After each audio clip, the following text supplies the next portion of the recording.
창세기서 강해 62번째 시간을 갖도록 하겠습니다. 오늘 말씀의 제목을 따라 하십시다. 나뉘어지는 야곱의 아들들. 시작. 나뉘어지는 야곱의 아들들.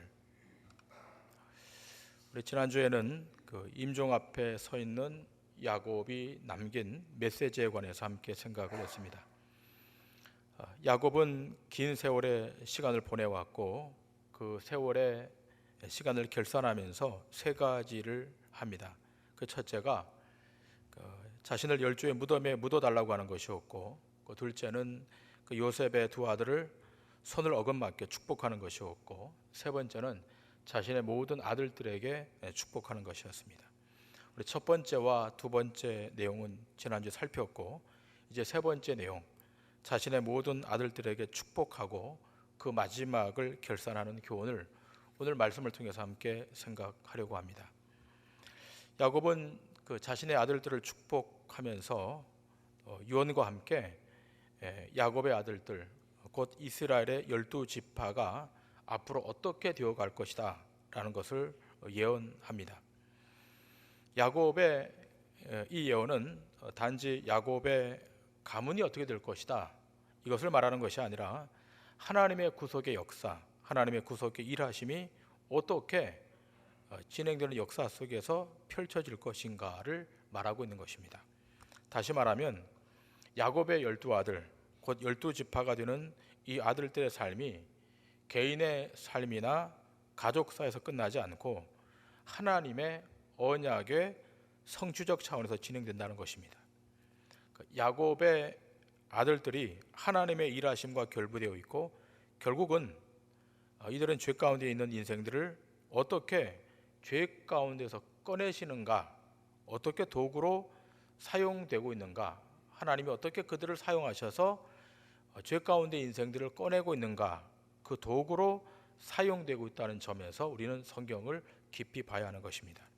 여러분, 우리가 그 매일같이 성경을 보고 읽는다고 할 때 우리는 그 성경을 내 중심이 아니라, 사람 중심이 아니라 하나님의 중심으로 본다라고 하지 않습니까? 신자된 우리의 관심사는 성경을 통해서 내가 얼마나 강해지고 얼마나 부여로워지고 얼마나 세상적인 그 안위와 성공을 누리느냐, 이게 아니라 성경 속에 놓여 있는 하나님의 계획을 알고 동시에 성경에 나타난 하나님의 마음을 알아 그 앞에 순복하여 하나님의 뜻을 이루는 데 있지 않습니까? 이 거시적이고도 포괄적인 관점에서 오늘 이 12명의 아들 야곱의 12지파를 봐야 한다는 것입니다. 여러분, 지금 야곱이 그 아들들을 향해 마지막으로 예언하는 내용을 보면 이 내용 안에는 하나님의 그 놀라운 구속의 메시지들이 숨겨 있다는 것을 먼저 기억하셔야 됩니다. 우리가 종종 자주 간과하고 놓치는 것 가운데 하나가 뭔가 하면, 우리가 성경을 볼 때 그 인과 율이라고 하는 측면에서 성경을 보는 우를 종종 범한다는 것입니다.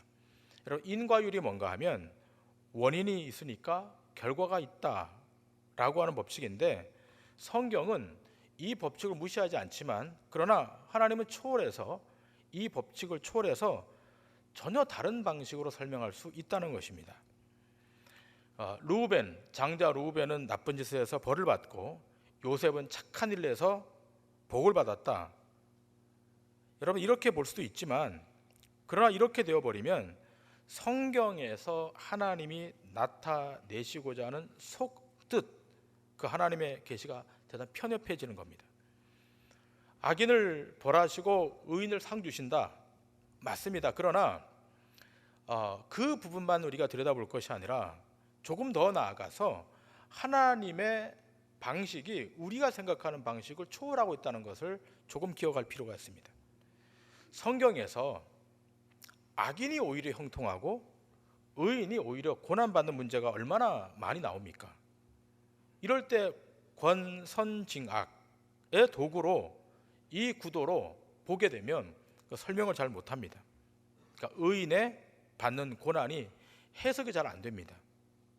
우리가 늘 즐겨보고 있는 이사야 53장, 여기에 보면 고난받는 메시아의 사건이 등장하지 않습니까? 그런데 사람들은 예수님이 그 고난받는 그 일에 대해서 뭐라고 생각했습니까? 하나님께 벌을 받아 고난을 받는다, 이렇게 생각했습니다. 그러나 성경은 그렇게 말하고 있지 않습니다. 예수님이 그렇게 고난받는 것은 예수님 자신이 죄를 지었기 때문이 아니라 그 고난은 우리 죄인을 위한 대속적 고난이라 이렇게 말하고 있지 않습니까? 그러니까 원인이 없는데 그분은 고난을 받는 거예요. 원인이 없지만, 죄의 원인이 없지만 예수님은 고난을 스스로 자체에서 받고 난 뒤에 우리의 죄를 대속하여 우리를 살리신 것으로 고난이지 않습니까? 한 가지 더 예를 들자면 노아의 세 아들이 있습니다. 그런데 그 세 아들 중에 저주를 받는 자와 축복을 받는 자가 나누어지잖아요. 저주를 받는 자는 함이고 축복을 받는 자는 셈과 야벳입니다. 그런데 사실 이 함의 잘못보다 더 큰 잘못은 그의 아버지 노아의 잘못입니다. 요즘 관점에서 본다면 함의 잘못은 그렇게 문제가 되질 않습니다. 오히려 더 당당할 수 있습니다. 그러나 성경은 함을 저주해요. 성경의 관점이 무엇입니까? 허물을 가리워준 자가 누구냐라고 하는 겁니다. 아비의 허물을 가리워준 셈과 야벳은 축복의 반열에, 그렇지 않은 함은 저주의 반열에 서게 되었다고 하는 거예요. 때문에 성경은 인과 율, 권선징악보다 더 중요하게 다루고 있는 것이 있는데, 그것이 뭐냐? 하나님이 어떻게 생각하고 있고 하나님이 어떻게 세상과 역사를 핸들링하시고 움직여가고 있는가, 이것이 더 중요한 것입니다. 그래서 이러한 사건을 통해서 결국 우리에게 무엇을 메시지로 주고 있는가?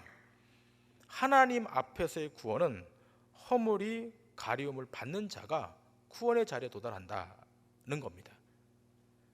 그 허물이 십자가의 보혈로 가리움을 받을 때만 구원의 자리에 도달한다는 것을 보여주는 것입니다. 하나님이 만일 우리의 행한 대로 갚으신다면 어떻게 되겠습니까? 하나님이 우리가 행한 대로 갚으신다면 하나도 그 앞에 통과할 자가 없어요. 성경은 뭐라고 규정합니까? 의인은 없나니 하나도 없다. 죄의 삭은 사망이라 그랬는데 우리가 무슨 수로 그 구원의 자리에 이를 수 있겠습니까? 그러므로 이 야곱의 이 메시지를 통해 야곱의 아들들이 등장하고 나타나는 것은 앞으로 이스라엘에 나타날 하나님의 일이 어떤 것인가를 미리 우리에게 예지시키고 있는 것입니다. 그리고 그렇게 예언된 그 일은 인간의 의나 인간의 실력으로가 아니라 하나님의 의와 하나님의 능력으로 이루어지는 것을 우리에게 말씀하고 있는 것입니다. 여러분 기억하셔야 됩니다. 신앙의 참 목표는 내가 행복해지거나 내가 기뻐지는 데 있는 것이 아니라 하나님을 알되 더 깊이 아는 것이고 하나님을 더 바르게 아는 것이 우리의 신앙의 목적이자 목표이어야 되는 것입니다. 마치 예수 그리스도가 하나님의 뜻을 알고 순종했던 것처럼 우리도 그 하나님의 속 깊은 마음을 알아 그 앞에 무릎을 꿇어 순복해 가는 것, 이것이 우리 신앙의 목표이어야 될 것입니다. 자, 그러면 오늘 주어진 이 말씀을 통해서 하나님이 어떤 분인가를 좀 더 깊이 알고 또 여기서 주는 교훈을 함께 생각하기를 원합니다. 자, 오늘 본문 1절을 보시면 야곱이 이렇게 예언의 메시지를 던집니다. 우리 다 같이 1절 말씀을 읽겠습니다. 시작. 야곱이 그 아들을 불러 이르되 너희는 모이라, 너희가 후일에 당할 일을 내가 너희에게 이루리라. 아멘. 자, 야곱이 지금 후일에 야곱의 아들들이 당할 일에 대해서 예언을 합니다. 여기 야곱의 이 메시지는 자신의 아들들의 삶이 어떻게 전개될 것이다, 이것을 하나님의 신탁을 빌어서 지금 말하고 있는 거예요. 그러니까 야곱의 개인의 메시지가 아닙니다. 마치 그 이삭이 야곱을 에서인 줄 알고 축복했다가 나중에 에서가 돌아와서 축복을 번복하고 좀 빌어달라고 하니까 안 빌어줬던 것처럼 이 예언은 대단히 엄숙한 것이고 한 번 메시지로 전달된 것은 번복이 안 되는 겁니다. 돌이킬 수 없는 겁니다. 그러니까 이것은 야곱 개인의 메시지가 아니라 이것은 하나님의 신탁을 받아 한 메시지인 것입니다. 그래서 창세기 기자는 이렇게 그 다음 절에 말을 합니다. 2절 말씀 다 같이 읽겠습니다. 시작. 너희는 모여 들으라, 야곱의 아들들아, 너희 아버지 이스라엘에게 들을지어다. 아멘. 자, 창세기 기자가 말합니다. 너희는 다 모여서 이 메시지를 들으라. 야곱의 아들들아, 너희 아버지 야곱에게 들어라. 그게 아니라 누구에게 들어라? 이스라엘에게 들어라. 야곱 개인의 메시지가 아니라 이것은 이스라엘, 하나님이 선택한 이스라엘에게 주는 메시지다. 그러면서 드디어 첫 번째 장자로부터 그 메시지가 전달됩니다. 자, 먼저 장자 르우벤에 관해서 야곱이 메시지를 던집니다. 자, 3절과 4절의 말씀, 우리 다 같이 3절과 4절의 말씀 읽도록 하겠습니다. 시작. 르우벤아, 너는 내 장자요, 내 능력이요, 내 기력의 시작이라. 위풍이 월등하고 권능이 탁월하다마는 물의 끓음 같았은즉 너는 탁월하지 못하리니 네가 아버지의 침상에 올라 더럽혔음이로다. 그가 내 침상에 올랐었도다. 아멘. 자, 장자 르우벤에 관한 예언의 메시지입니다. 장자로서 굉장한 능력을 가진 자로 묘사되어 있습니다만, 그러나 그 능력과 영예와 권능이 탁월했을지라도 아비의 침상에 올라간 그 이유 때문에 너의 탁월함은 없어진다는 것입니다. 이 사건은 어떤 사건입니까? 장자 르우벤이 자기 아버지의 첩 빌하와 동침한 사건을 두고 지금 이야기하는 것입니다. 장자로서 그 능력이 뛰어났음에도 불구하고 그것을 잘못 사용해서 장자권이 없어져 버리는 거예요. 장자로 태어났음에도 불구하고 이 사건 때문에 장자권이 넘어가는 거예요. 이것이 지금 야곱이 장자 르우벤에게 던진 메시지입니다.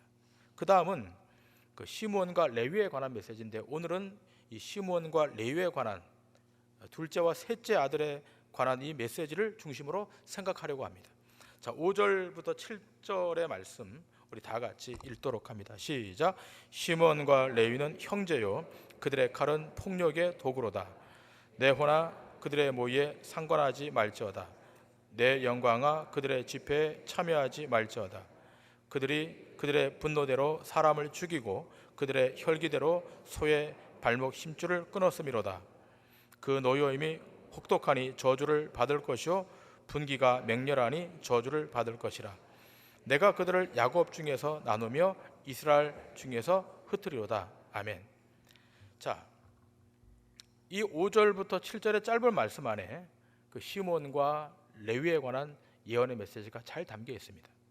오늘 야곱은 뭐라고 이야기하는가 하면 그들의 모의에 참여하지 말라 라고 강력하게 권고합니다.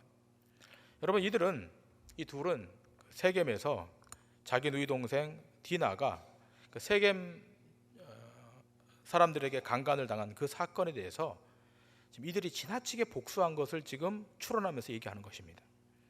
여러분 알다시피 그 야곱의 딸 디나가 이 세겜 땅에 갔을 때 그 추장의 아들에게 겁탈을 당하죠. 그런데 겁탈이라기보다는 그 추장의 아들이 정말 이 디나를 흠모하고 사랑해서 그렇게 한 것입니다. 그래서 어떤 대가를 요구해 온다 할지라도 다 응할 테니까 결혼만은 좀 허락해 달라고 이렇게 말을 합니다. 그러나 이 말을 들어주는 척 하다가 그들에게 할례를 받게 하고는 그들이 고통 중에 있을 때 이 시몬과 레위가 칼을 차고 들어가서 그 세겜 사람을 다 도륙합니다. 오늘 본문 말씀 6절에 보면 소의 발목에 힘줄까지 끊었다라고 되어 있어요. 그러니까 이 시몬과 레위가 거기에 들어가서 사람만 죽인 것이 아니라 소들까지 그 힘줄을 다 끊어버린 거예요. 이렇게 끊을 때 그들은 제정신으로 끊은 것이 아니라 혈기와 분노가 가득한 상태에서 이 일을 자행한 것입니다. 그러니까 이 분노와 혈기는 자신들의 죄성에서 비롯된 그 분노와 혈기였던 것입니다. 그러니까 하나님의 이름에 대한 분노와는 거리가 있는 거예요. 결국 이 일로 인해서 이 두 지파는 저주를 받게 되고 이스라엘 가운데 흩어지라는 메시지를 받게 됩니다. 나중에 역사를 보면 이 시므온 지파는 그 대부분 다 한 90% 이상 다 유다 지파에 복속되게 되고 나머지 사람들은 북쪽으로 흩어져 가게 돼요. 그리고 민수기서를 읽어보게 되면 이 시므온 지파는 12지파 가운데 가장 작은 지파로 전락하게 됩니다. 결국 예언대로 그대로 실행이 되죠. 자, 그 다음 이 레위 지파도 시므온 지파와 함께 흩어지리라 라고 말씀하고 있지 않습니까? 일단 이 말씀대로 레위 지파도 이스라엘 전역에 다 뿔뿔이 흩어져서 살게 됩니다. 그러나 이 시므온과는 달리 레위 지파는 그냥 흩어지는 것이 아니라 제사장의 위치를 가지고 흩어지는 거예요. 그럼 무엇 때문에 레위 지파는 제사장의 직분을 가지고 흩어지게 되는가? 이게 출애굽기서에 언급된 그 내용 때문에 그렇습니다. 출애굽기 32장 25절부터 29절에 이 내용 때문에 이 레위 지파는 흩어져도 제사장의 직분을 가지고 흩어지는 거예요. 출애굽기 32장 25절부터 29절 말씀 우리 다 같이 읽겠습니다. 시작. 모세가 본즉 백성이 방자하니 이는 아론이 그들을 방자하게 하여 원수에게 조롱거리가 되게 하였습니다. 이에 모세가 진문에 서서 이르되 누구든지 여호와의 편에 있는 자는 내게로 나오라 하며 레위 자손이 다 모여 그에게로 가는지라. 모세가 그들에게 이르되 이스라엘의 하나님 여호와께서 이렇게 말씀하시기를 너희는 각각 허리에 칼을 차고 진 이문에서 저문까지 왕래하며 각 사람이 그 형제를 각 사람이 자기의 친구를 각 사람이 자기의 이웃을 죽이라 하셨느니라. 레위 자손이 모세의 말대로 행하며 이날에 백성 중에 3,000명 가량이 죽임을 당하니라. 모세가 이르되 각 사람이 자기의 아들과 자기의 형제를 쳤으니 오늘 여호와께 헌신하게 되었느니라. 그가 오늘 너에게 복을 내리시리라. 아멘. 자, 여러분 이 내용은 이스라엘 백성들이 이제 그 출애굽을 하면서 그 금송아지를 만들어 놓고 우상 숭배를 했던 그 사건을 배경으로 하고 있어요. 이스라엘 백성들이 모세가 십계명을 받으러 시내산에 올라간 동안 빨리 내려오지 않자 그들은 금송아지를 만들어 놓고 경배하기 시작했습니다. 모세가 내려와 보니까 이게 과간이 아닌 겁니다. 그때 어떻게 합니까? 이들을 진멸할 자를 모세가 다 부릅니다. 그러니까 모세가 이 금송아지 앞에 절했던 사람들을 다 불러 모으죠. 그리고 명령합니다. 금송아지를 섬긴 자는 이 진 이문에서 저문까지 다 돌이켜라. 하나님의 신탁의 메시지를 받고 모세가 이 메시지를 전달하는 겁니다. 그러니까 어느 지파 한 사람이 칼을 차고 나와서 이를 진멸해야 되지 않겠습니까? 근데 생각을 해보세요. 이게 이방인의 칼을 빌리는 것이 아니라 같은 지파의 형제의 칼을 빌려서 누굴 죽여야 되는데 누가 나서겠습니까? 12지파 가운데 아무도 나서질 않은 겁니다. 그 칼을 차고 나서서 형제를 죽이고 자기 이웃을 돌이켜야 되는데 누가 죽일 수 있겠습니까? 그때 레위 지파 사람들이 나타나서 죽이기로 결정합니다. 그리고 형제와 친구와 이웃을 돌이킵니다. 몇 명을 죽이는가? 3,000명을 죽입니다. 이 엄청난 비극의 사건이 여기서 벌어집니다. 그런데 성경은 이 사건에서 뭐라고 이야기하는가 하면 오늘날 너희가 여호와께 헌신했다라고 하는 겁니다. 이 헌신은 어떤 의미를 담고 있는가 하면 하나님의 거룩함이 훼손된 것에 대한 회복과 복원을 말하는 거예요. 이것 때문에 레위 지파가 성별되기 시작하는 거예요. 이후에 레위 지파가 하나님의 거룩한 회복을 또 시도합니다. 이것이 출애굽기서만 등장하는 것이 아니라 민수기서 25장에 보게 되면 이 사건이 거의 비슷한 사건이 또 등장하게 되는데 이 사건에서도 레위 지파가 등장해서 이 문제를 해결합니다.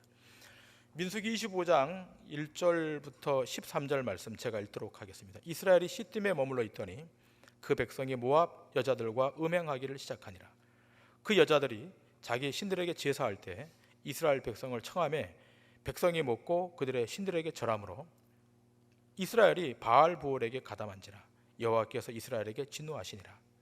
여호와께서 모세에게 이르시되 백성의 수령들을 잡아 태양을 향하여 여호와 앞에 목매어 달라. 그리하면 여호와의 진노가 이스라엘에게서 떠나리라. 모세가 이스라엘 재판관들에게 이르되 너희는 각각 바알 부올에게 가담한 사람을 죽이라 하니라. 이스라엘 자손의 온 회중이 회막문에서 울 때에 이스라엘 자손 한 사람이 모세와 온 회중의 눈앞에 미디안의 한 여인을 데리고 그의 형제에게로 온지라. 제사장 아론의 손자 엘르아살의 아들 비느하스가 보고 회중 가운데서 일어나 손에 창을 들고 그 이스라엘 남자를 따라 그의 막사에 들어가 이스라엘 남자와 그 여인의 배를 꿰뚫어서 두 사람을 죽이니 연병이 이스라엘 자손에게서 그쳤더라. 그 연병으로 죽은 자가 24,000명이었더라. 여호와께서 모세에게 말씀하여 이르시되 제사장 아론의 손자 엘르아살의 아들 비느하스가 내 질투심으로 질투하여 이스라엘 자손 중에서 내 노를 돌이켜서 내 질투심으로 그들을 소멸하지 않게 하였도다. 그러므로 말하라. 내가 그에게 내 평화의 언약을 주리니 그와 그의 후손에게 영원한 제사장 직분의 언약이라. 그가 그의 하나님을 위하여 질투하여 이스라엘 자손을 속죄하였음이니라. 아멘. 자, 이스라엘 백성들이 시딤에 머물러 있다가 그 백성들이 모압 여인과 음행하기 시작해요. 이 모압의 여인은 단순한 여인들이 아니라 이방의 신을 모시고 있는 여인들이잖아요. 이걸 지금 문제가 발생했습니다. 그리고 이스라엘 백성들이 그 신 바알 부올에게 참여하고 가담하기 시작합니다. 그래서 하나님께서 이스라엘 백성에 진노하시는 거예요. 뭐라고 말씀하시는가 하면 모세에게 하나님이 신탁의 메시지를 전달합니다. 백성의 수령들을 잡아 태양을 향하여 여호와 앞에 목매어 달라, 이렇게 말합니다. 이거 심판해달라고 하는 거예요. 하나님께서. 누가 이 문제를 해결할 수 있겠습니까? 이것도 창과 칼을 들고 나가서 누굴 죽이면 이게 형제가 형제를 죽이는 꼴이 되는데, 그러자 레위 지파 아론의 손자 엘르아살의 아들 비느하스가 일어납니다. 이 비느하스가 창을 들고 나가서 이스라엘 남자 한 명, 이방 여인 한 명을 창으로 도륙합니다. 이렇게 진멸시킴으로 말미암아 하나님의 진노가 멈추게 됩니다. 하나님의 진노를 돌이킨 것은 바로 이 비느하스가 죄에 대한 거룩한 분노를 나타냈기 때문입니다. 비느하스가 음행하는 그 남자, 이스라엘 남자 이름이 시므리입니다. 그리고 미디안의 여인 고스비, 이 두 사람을 창으로 도륙하는데, 이것을 성경은 뭐라고 표현하고 있는가 하면 여호와의 질투로 그 질투로 인하여 백성이 진멸되지 않았다. 그러니까 이 두 사람을 비느하스가 처단함으로 하나님의 진노의 잔이 쏟아질 뻔했는데 하나님이 돌이켰다는 거예요. 그러면서 이 비느하스, 레위 지파의 이 비느하스를 제사장의 직분으로, 그리고 앞으로 레위 지파는 영원한 제사장의 직분으로 하나님이 세우시겠다라고 말씀합니다. 여러분, 레위 지파가, 오늘 본문의 레위 지파가 이 세겜에서 자신들의 자존심에 대한 지나친 분노와 혈기가 그 흩어짐의 저주가 있었지만, 그러나 두 가지 일 때문에, 그 금송아지 사건에서 여호와께 헌신했던 그 일을 하나 하고, 또 여기 지금 세겜에서 이 두 사람을 처단한 일 때문에 이 레위 지파는 저주를 받았지만 다시 복원되는, 그러니까 야곱의 저주와 모세의 축복이 함께 성취되는 지파가 레위 지파가 된 거예요. 우리 이 사건을 통해서 무엇을 확인하게 되는가? 하나님의 언약은 1.1획도 가감되지 않고 그대로 실행되는 것이고, 그리고 하나님의 속 깊은 마음을 위해서 우리는 읽게 된다고 하는 것입니다. 무엇입니까? 하나님의 진노의 칼을 뽑으셨어요. 그 세상의 죄가 관영됨을 하나님은 보셨어요. 그러나 누구의 헌신 때문에? 제사장의 지파 레위의 헌신 때문에 그 진노가 돌아선 거예요. 오늘 속 깊은 하나님의 마음을 우리가 읽게 됩니다. 우리 한 걸음 더 나아가서 여기서 우리는 오늘날 그리스도의 교회가 얼마나 그 하나님의 이름이 모욕받는 일이 있어서 무덤덤한가를 생각하게 됩니다. 하나님의 이름의 명예가 그 땅바닥에 떨어져도 무감각한 상태에 있는 것이 오늘 우리가 아닌가를 되짚어 보게 하는 거예요. 여러분, 교회와 성도가, 여러분과 제가 주님의 이름 때문에 욕을 얻어먹는 것이라면 뭐 10번이고 100번이고 얻어먹을 수 있지 않겠습니까? 그러나 성도라고 하는 그 신분과 그 이름을 가지고 있으면서도 세상으로부터 계속 하나님의 영광을 가리우게 만들고 하나님의 명예가 땅바닥에 떨어지게 만든다면 그것만큼 하나님의 마음을 아프게 하는 것이 어디 있겠습니까? 성도란 거룩한 물입니다. 누구와 구별된? 세상과 구별된 물입니다. 성도는 땅의 것을 찾는 사람들이 아니라 위의 것을 찾는 사람들입니다. 우리는 이제 땅의 것에 집중해서 땅에 매여서 땅의 것을 찾다가 땅으로 돌아가는 존재가 아니라 우리 위의 것을 찾으며 거룩을 찾으며 하나님의 영광을 찾으며 그 길로 가야 되는 존재들이 신자임을 우리는 날마다 직시해야 될 것입니다. 동시에 예수 그리스도의 이름이 이 땅에서 훼손되지 않도록 우리가 가는 길에 더 분발이 있고 더 진중함이 있고 더 하나님의 은혜 속에 그 걸음을 실패하지 않고 걸어가도록 노력해야 될 것입니다. 그러므로 레위 지파의 제사장의 직분이란 뭐냐? 그것은 하나님의 진노를 돌이키는 역할을 하는 거예요. 그러니까 구약에 이스라엘 백성들이 하나님 앞에 범죄하고 하나님 앞에 심판을 받아 마땅한 일들이 있었을 때 그 하나님의 진노 역할을 거두게 했던 역할을 누가 했는가? 레위 지파가 했다는 거예요. 백성들의 범죄를 짐승을 잡아서 피를 흘림으로 하나님의 진노를 돌이키게 한 것이 누구의 역할이었습니까? 제사장의 역할이었고 레위 지파의 역할이었어요. 자, 그러면 신약 성경에 살고 있는 우리는 누구들입니까? 왕 같은 제사장으로 이 자리에 와 있지 않습니까? 여러분, 세상을 한번 보세요. 얼마나 죄가 관영하고 있는지, 얼마나 죄가 상식적으로 통하고 있는지 몰라요. 하나님이 이 땅의 죄와 이 땅의 그 부패함을 하나님이 모르고 계십니까? 너무나 잘 알고 계시잖아요. 어제 뉴스에 보니까 독일 의회가 동성애 법안을 통과시켰더라고요. 올해가 말틴 루터의 종교개혁 500주년이에요. 그 거룩한 교회 개혁이 있었던 종교개혁 500주년에 독일의 의회는 동성애를 통과시켜서 독일 땅에 이제 동성애자들이 아이들을 입양할 수 있는 길이 열린 거예요. 이 얼마나 죄악된 것입니까? 그런데 하나님이 진노의 칼을 뽑으셨다가도 그 칼을 다시 꽂으시는 이유는 뭡니까? 하나님 앞에 엎드려 기도하고 있는, 엎드려 하나님 앞에 예배하고 있는 헌신된 레위 지파, 왕 같은 제사장들을 보고 있기 때문인 거예요. 때문에 우리가 하나님 앞에 올 때마다 어떤 모습으로 와야 되는가? 레위 지파처럼 하나님에 대한 그 거룩함을 경외하는 마음을 가지고 이 세상에 더러워진 것에 대한 것에 분노를 가지고 진정한 예배자로 하나님 앞에 와서 우리를 통해서 하나님 그 죄를 사해달라고, 용서해달라고, 그 모습으로, 그 자세로 오늘 날마다 이 아침에 여기 와서 하나님 앞에 예배해야 될 줄 믿습니다.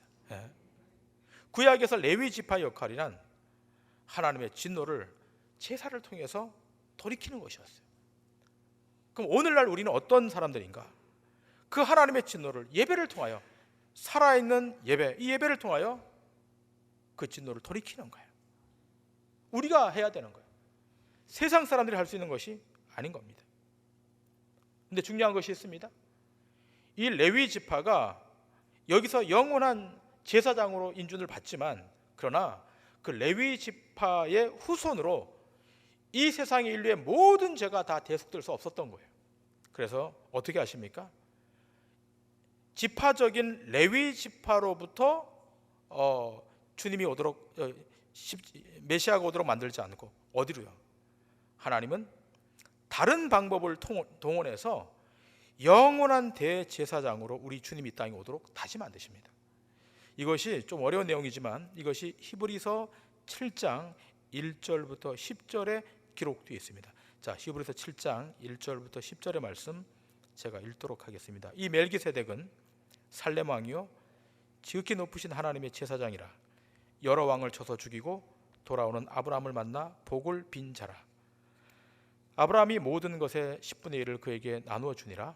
그 이름을 해석하면 먼저는 의의 왕이요 그 다음은 살렘이니 곧 평강의 왕이요.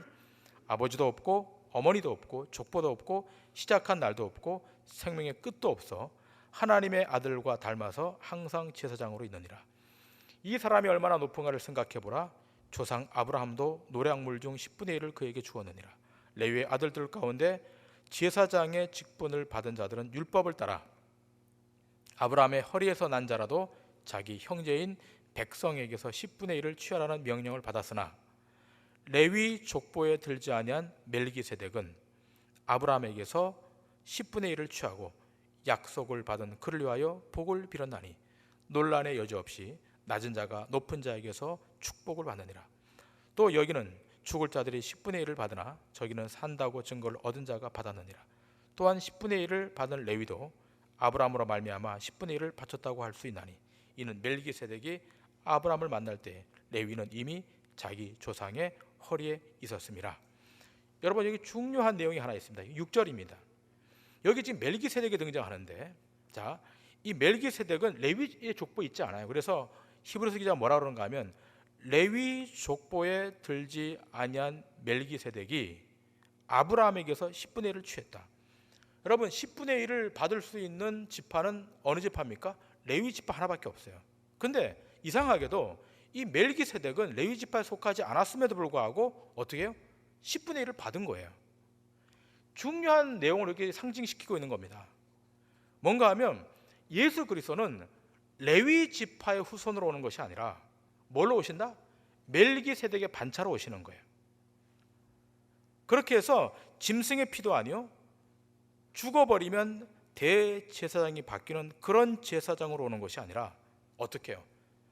멜기세덱의 반차를 통해 레위의 인간적, 육적 지파의 후손으로 오는 것이 아니라 멜기세덱의 반차로 제사장의 직분을 수행하도록 하나님이 바꾸시는 거예요. 이 내용이 히브리서 8장, 9장, 10장에서 이어지는 거예요. 그래서 예수님의 족보를 보게 되면 예수님이 영원한 대제사장으로 또 구속자로 이 땅에 오시지만 그가 레위 지파로 오시지 않고 족보상 누구 지파로 옵니까? 유다 지파로 오는 거예요. 그래서 이 내용이 너무 광대하기 때문에 다 말씀드릴 수 없지만 중요한 이것입니다. 예수님이 이 땅에 오시면서 하나님의 진노의 모든 진노를 예수님이 다 담당하시는 거예요. 하나님의 진노를 사람에게 갚는 것이 아니라 자신의 몸에 받아내심으로 자기 백성을 그렇게 구원해 내시는 거예요. 생각해 보세요. 하나님의 그 엄중한 심판의 진노를 여러분과 저에게 다 쏟아 부어 내렸다면 이 중에 살아남을 사람이 하나도 없잖아요. 그러면 구원받을 자가 하나도 없을 거 아니에요. 그러니까 하나님이 그렇게 하지 않으시고 어떻게 해요? 자기 몸에다가 그 분노를 다 쏟아내심으로 택한 하나님의 백성들을 구원해 내시는 거예요. 이해가 되시면 아멘 하시기 바랍니다. 네. 이것이 하나님의 예언, 이스라엘의 예언대로 다 이루어지는 거예요. 우리가 이 깊은 말씀을 보면서 하나님이 어떻게 구원받을 자들을 이끌어 가시는가, 그 구속의 사역을 완성하는가를 알게 돼요. 하나님 어떻게 하시는 거예요? 하나님은 분노의 잔을 드셨다가 쏟으시면 되는데 어디다 쏟으시는 거예요? 자기 몸에다 쏟으시는 거예요. 그리고 우리를 어떻게 해요? 은혜로 또 끌고 가시는 거예요. 때문에 우리 중에 한 명도 의인은 없는 거예요. 그 분노의 잔을 여러분이 마셔야 되는 건데, 여러분이 취해야 되는 건데 어떻게 해요? 하나님 스스로 취하셔서 우리를 죄 가운데서 다시 구원해 내시는 거예요. 은혜로 우리를 끌고 가시는 거예요. 때문에 오늘 이 아침 우리가 여기 와서 무엇을 확인해야 되는가? 그 분노의 잔이 내게 쏟아질 수 있는데 하나님이 받아내시고 우리를 다시 은혜로 우리를 세워주신다. 우리가 이 은혜 앞에 우리가 있다는 것을 기억하셔야 돼요. 때문에 우리의 자존심이 무너지는 것, 우리의 명예가 조금 훼손되는 것, 그건 문제가 아닌 거예요. 정작 큰 문제는 뭡니까? 내가 옳게 살아야 되는데, 거룩하게 살아야 되는데 내 삶을 통해서 하나님의 이름이 더럽혀지는 것, 하나님의 명예가 땅바닥에 떨어지는 것, 이것 때문에 더 우리는 하나님의 무릎을 꿇어야 되는 것이고 이것 때문에 더 안타까워해야 되는 것입니다. 이제는 우리의 자존심을 위해 일하는 자들이 아니라 하나님의 영광을 위하여, 하나님의 하나님 되심을 위하여 일해 가야 하는 자임을 우리는 자각하고 인식해야 되는 것입니다. 그래서 우리가 사는 것은 오직 주님의 이름의 영광을 위해 사는 것입니다. 근데 바울은 로마 교회 편지하면서 이렇게 말합니다. 로마서 14장 7절부터 9절의 말씀, 우리 이 말씀 다 같이 읽고 마치겠습니다. 시작. 우리 중에 누구든지 자기를 위하여 사는 자가 없고 자기를 위하여 죽는 자도 없도다. 우리가 살아도 주를 위하여 살고 죽어도 주를 위하여 죽나니 그러므로 사나 죽으나 우리가 주의 것이로다. 이를 위하여 그리스도께서 죽었다가 다시 살아나셨으니 곧 죽은 자와 산 자의 주가 되려 하심이니라. 아멘. 우리가 당할 저주와 죄값을 예수님 스스로 지시면서 우리를 죄 가운데 꺼내신 그분의 헌신을 기억하면서 이제 우리가 살아도 주를 위해 죽어도 주를 위해 죽는 자임을 기억하시고 하나님의 거룩한 영광을 여러분 삶 가운데 나타내도록 여러분 분발하시고 날마다 그 은혜를 구하셔서 여러분의 인생 가운데 하나님의 존귀한 이름이 더 높여지는 그 축복이 있기를 주님의 이름으로 간절히 축원합니다. 기도하시겠습니다.